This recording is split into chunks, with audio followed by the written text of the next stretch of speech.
3 రోజులు. మీరు వచ్చి ఎన్ని గంటలైంది ఇక్కడికి చెప్పండి? ఇప్పుడు టైం 8 o'clock, 8:15 అనుకుంటాను. మీరు వచ్చి 1 గంట 2 గంటలు అయి ఉంటుంది. ఇంకొక గంట లోపల ఎవరికి వాళ్ళు బయలుదేరి వెళ్ళిపోవాలనుకుంటూ ఉంటారు. వాళ్ళు వచ్చి ఎన్ని రోజులైంది?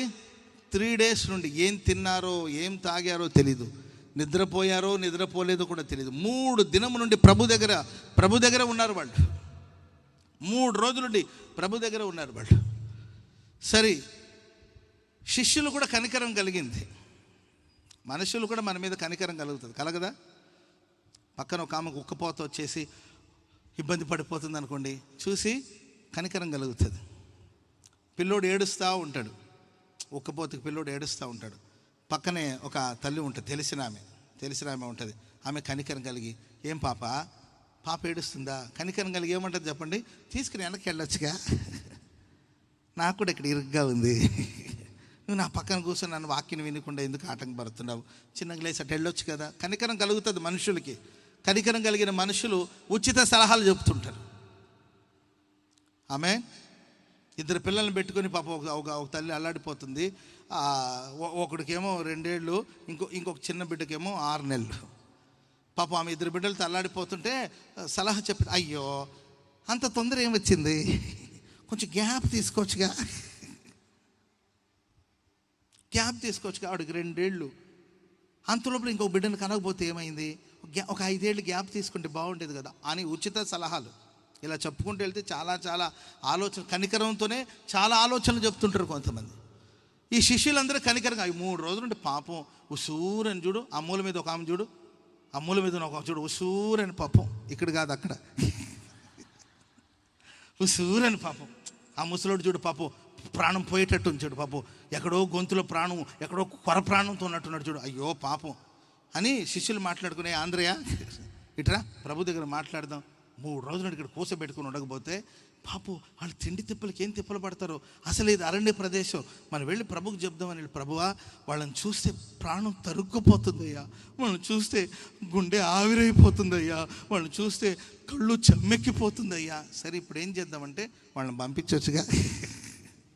అర్థమైందండి? వీళ్ళ కనికరం మనల్ని వెళ్ళగొట్టాలి, పంపివేయాలి. పంపించేసి వాళ్ళు తిప్పలేదో వాళ్ళు పడతారు, వాళ్ళ దారిని వాళ్ళు వెళ్తారు, వాళ్ళు బతికేదో వాళ్ళు బతుక్కుంటారు. వాళ్ళు బతుకుతుంటే ఎందుకు మనం ఆడుకోవడం? వాళ్ళని పంపిస్తే వాళ్ళ తిప్పలు వాళ్ళు పడతారు కదా. వాళ్ళని పంపించేమని కనికరించే వాళ్ళు కొంతమంది ఉన్నారు.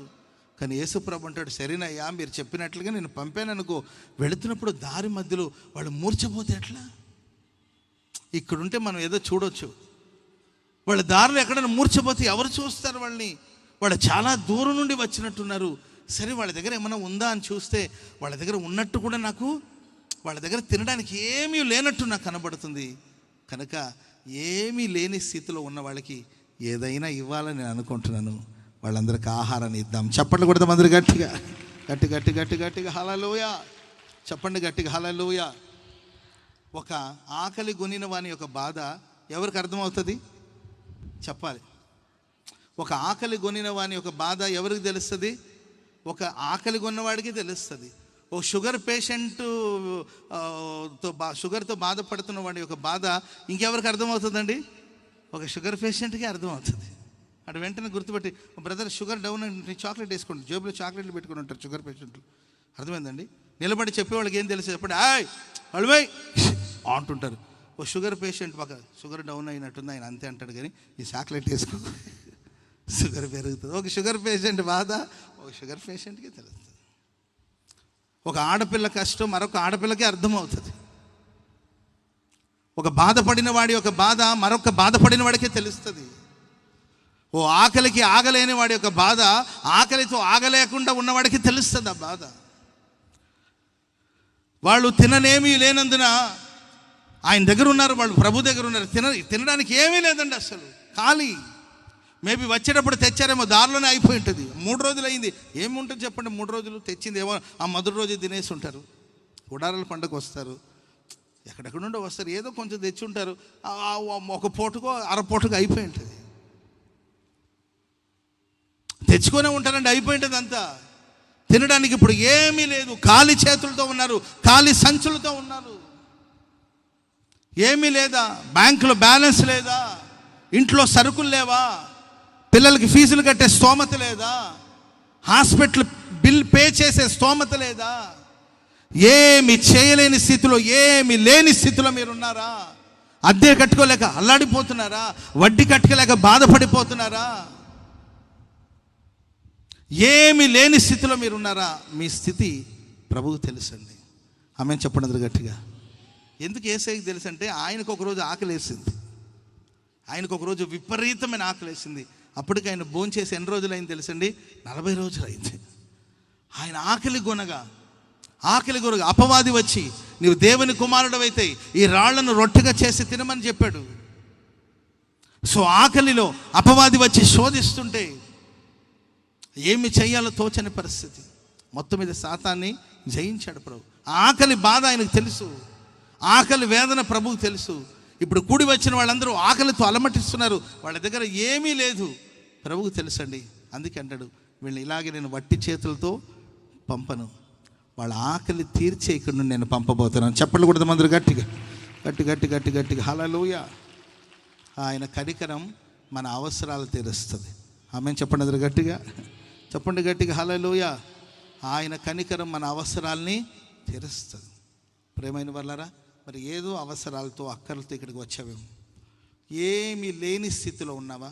నిస్సహాయపు స్థితిలో ఉన్నావు. ఆ యాకోబు ఆ రోజు ప్రార్థన చేశాడు కదా, దేవా నేను వెళుతున్న మార్గంలో తినడానికి ఆహారం, ధరించుకోవడానికి వస్త్రం నాకు ఇచ్చి నన్ను కాపాడండి అని ఒక దయనీయమైన ప్రార్థన. పెద్ద లక్షాధికారి కోటేశ్వరుడు కుమారుడు, ఓ దయనీయమైన పరిస్థితి. చేతులు చిల్లి గవ్వలేదు. ఓ చిన్న సీసా, దాంట్లో కొంచెం నూనె, దాన్ని కూడా ఆయన నిలబెట్టిన రాయి మీద ఆ నూనెను పోసి అభిషేకించేశాడు. ఓ చేతికర్ర తప్ప ఇంకేమీ లేదండి. నిజమే, కొన్నిసార్లు గొప్పింట్లో పుట్టిన వాళ్ళే కావచ్చు, ఏమి చెయ్యలేని స్థితిలో, నిస్సహాయపు స్థితిలో, చేతులు ఏమి లేని పరిస్థితి, మనుషులు వంచి మోసం చేసి, లేకపోతే మనం చేసిన చిన్న పొరపాట్లకి వాళ్ళు వేసిన శిక్ష,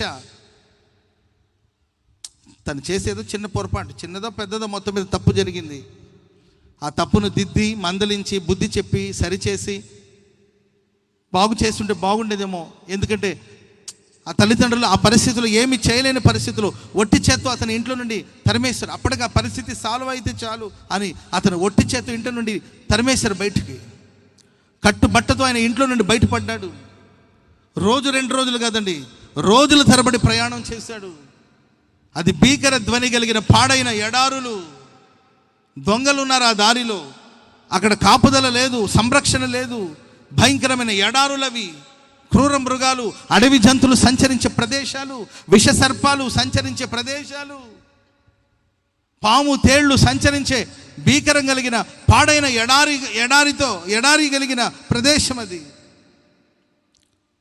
దేవుడు ప్రత్యక్షమైతే ఎంత దయనీయమైన ప్రార్థన. మీరు ఎవరైనా ప్రభువా ఇప్పుడు ప్రార్థన చేయండి అంటే, దేవా నాకు అన్నం ఇవ్వండి, నాకు ఇంకో గ్లాస్ మంచినీళ్ళు ఇవ్వండి ప్రభువా అని ఎవరైనా ప్రార్థన చేసుకుంటారు? చేసుకోరు. ఎందుకంటే ప్రార్థన తర్వాత ఎట్టు మీకు అన్నం పెడతారని తెలిసి మీకు. Praise the lord. మా కోసం ఉంటే మనం దాని గురించి ప్రార్థన ఎందుకు, ఇంకా వేరే విషయం. చూడండి యాకోబు యొక్క ప్రార్థన, ఆ పూట ఏం తినాలో కూడా తెలీదు, రేపు ఏం తినాలో కూడా తెలియదండి, ఏం తినవలసిన పరిస్థితి వస్తుందో కూడా తెలియదు. అందుకే దీనమైన ప్రార్థన ప్రభుత్వాలు చేసుకున్నారు. 20 సంవత్సరాల తర్వాత వాళ్ళ అన్నయ్యని కలుసుకోవడానికి కోసం, తన తండ్రిని కలుసుకోవడానికి కోసం యాకోబు తిరిగి వచ్చినప్పుడు వాళ్ళ అన్నకు ఒక బహుమానం తీసుకొచ్చాడు. ఆ అన్నయ్య అంటాడు, ఏశావు అంటాడు, వద్దొద్దురా నాకెందుకురా ఇవన్నీ, నాకెందుకురా నాకు ఈ బహుమానాలు ఇవన్నీ అవసరం లేదు. అన్నయ్య వద్దొద్దు, మీరు ఉంచండి, నాకెందుకురా బాబు వద్దంటే, లేదు నాన్న అన్నయ్య ఉంచండి, ఎందుకంటే దేవుడు నన్ను కనికరించాడు గనక నాకు కావలసిందంతా ఉన్నది. చప్పట్లు కూడా మాదిరి గట్టిగా హల్లెలూయా. ఎవరు కనికరించారండి చెప్పాలి. యాకోబు చెప్పాడు, దేవుడు నన్ను కనికరించాడు గనక నాకు కావలసినదంతా ఉన్నది. అన్నయ్య నేను మామూలుడు అనుకున్నావా?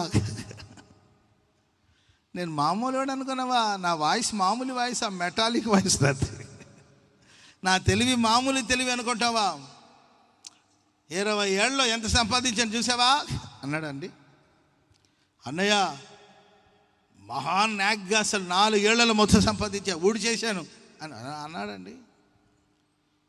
నా నాలెడ్జ్ మామూలు నాలెడ్జ్ కాదు, అసలు నా టెక్నాలజీ మామూలు టెక్నాలజీ కాదు అని మాట్లాడాడండి. యెహోవా దేవుడు నన్ను కనికరించాడు గనుక నాకు కావలసినంత ఉంది. ఈ రాత్రి దేవుడు మిమ్మల్ని కనికరించబోతున్నాడు. అది 2 ఏళ్ళు కావచ్చు, 2 నెలలు కావచ్చు, 10 రోజులు కావచ్చు, 15 రోజులు కావచ్చు, లేకపోతే రేపే కావచ్చు. ఎంత సమయం పడుతుందో నాకు తెలియదండి. ఆయన మిమ్మల్ని కనికరించబోతున్నాడు, మిమ్మల్ని కరుణించబోతున్నాడు, మీ ఎడల దయ చూపబోతున్నాడు. మీరు ఈరోజు వట్టి చేతులతో ఉన్నారేమో, ఇల్లు ఖాళీ అయిపోయిందేమో,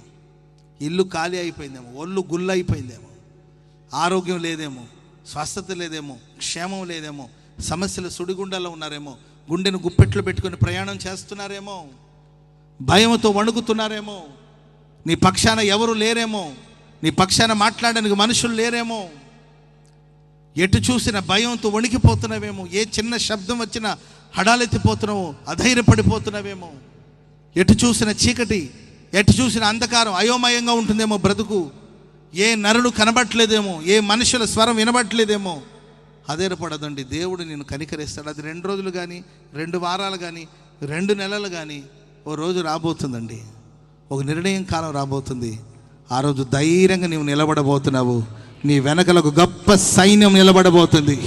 గొప్ప గొప్ప ఆశీర్వాదాలతో ప్రభు నిన్ను నింపబోతున్నాడు. గొప్ప సమృద్ధితో దేవుడు నింపబోతున్నాడు.